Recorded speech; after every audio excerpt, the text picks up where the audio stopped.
Escândalo em São Januário. O Vasco não só perdeu dentro da sua casa para o Corinthians, como também protagonizou uma das maiores confusões do campeonato. Depois da derrota, o clima explodiu. Discussão quente no banco de reservas, xingamentos pesados e até jogador sendo chamado de mascarado. A torcida, já revoltada com mais um vexame em casa, viu o time se afundar em campo e a briga estourar fora dele. E o pior, o técnico Fernando Diniz, conhecido pelo gênio forte, não segurou a bronca e acabou humilhando seus próprios jogadores diante das câmeras. Mas afinal, o que aconteceu de tão grave para essa guerra? É explodir dentro do Vasco logo após mais uma derrota dolorosa? Eu vou te mostrar agora, detalhe por detalhe, essa confusão que está deixando a torcida completamente indignada.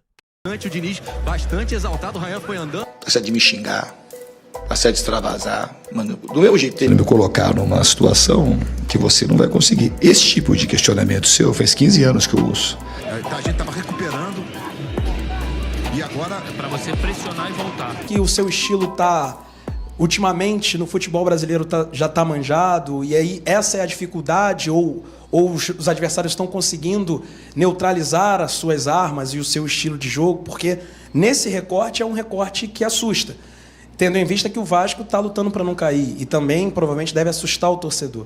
E aí eu quero que você fale o que dá para falar, dá para garantir que o Vasco consegue se livrar baseando-se nesse recorte que é importante?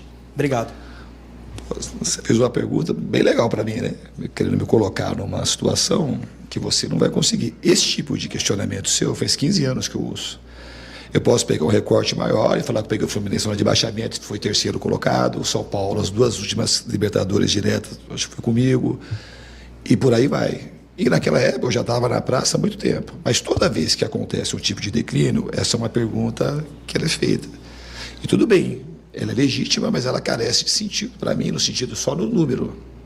Se você é um cara que quer só o número, a sua pergunta está legal, mas aí eu te falo que nós estamos em direções muito opostas. Se essa é a tua linha, não é a minha linha. Tá? Eu, igual contra o Santos, foi 6-0 o jogo, eu falei, tive a mesma entrevista, falei assim, o desempenho levou a isso.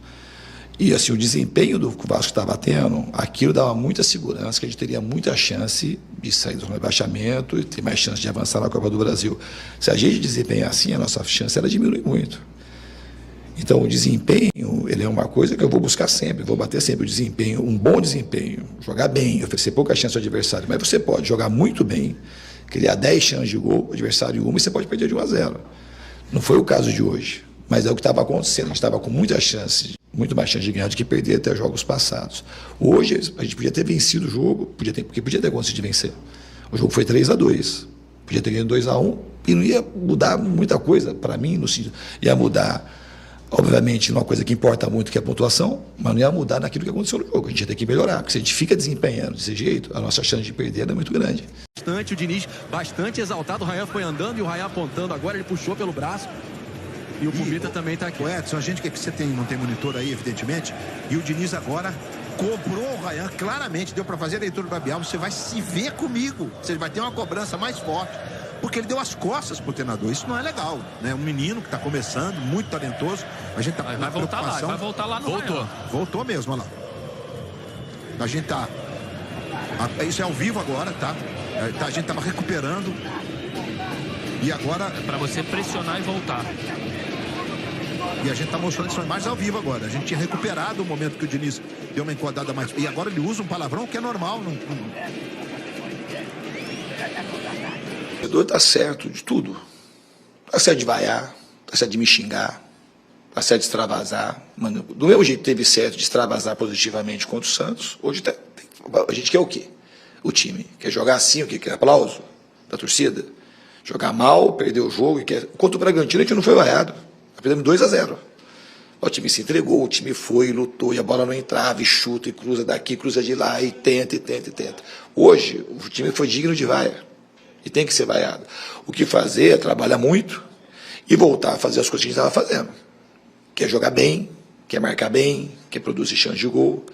Voltar a saber que o time tem que jogar de uma maneira muito coesa. Esse é o maior trunfo do Vasco.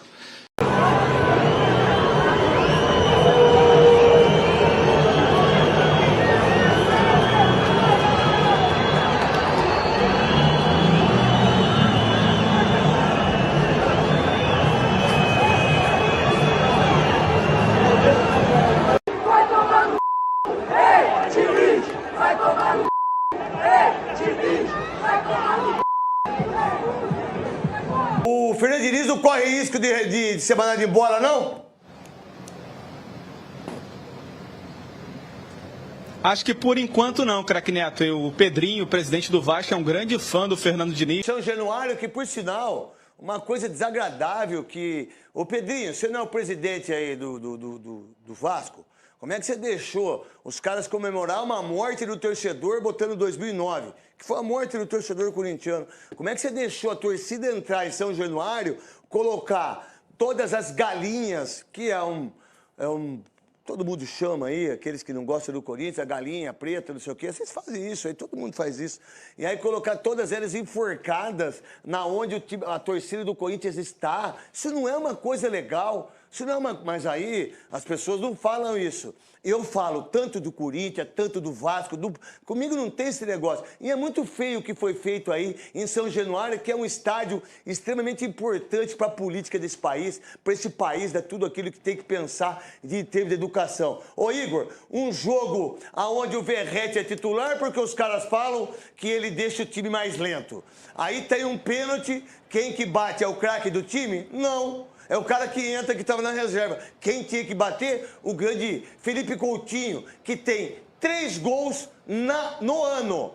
3 gols no ano. Mas fica muito marcado pelos gols que ele fez contra o Santos. Mas ele tem 3 gols no ano. O Santos, né, perdeu o jogo, depois... E no fim das contas, torcedor, essa derrota dentro de São Januário foi muito mais do que um simples tropeço? Perder para o Corinthians já é doloroso para o vascaíno.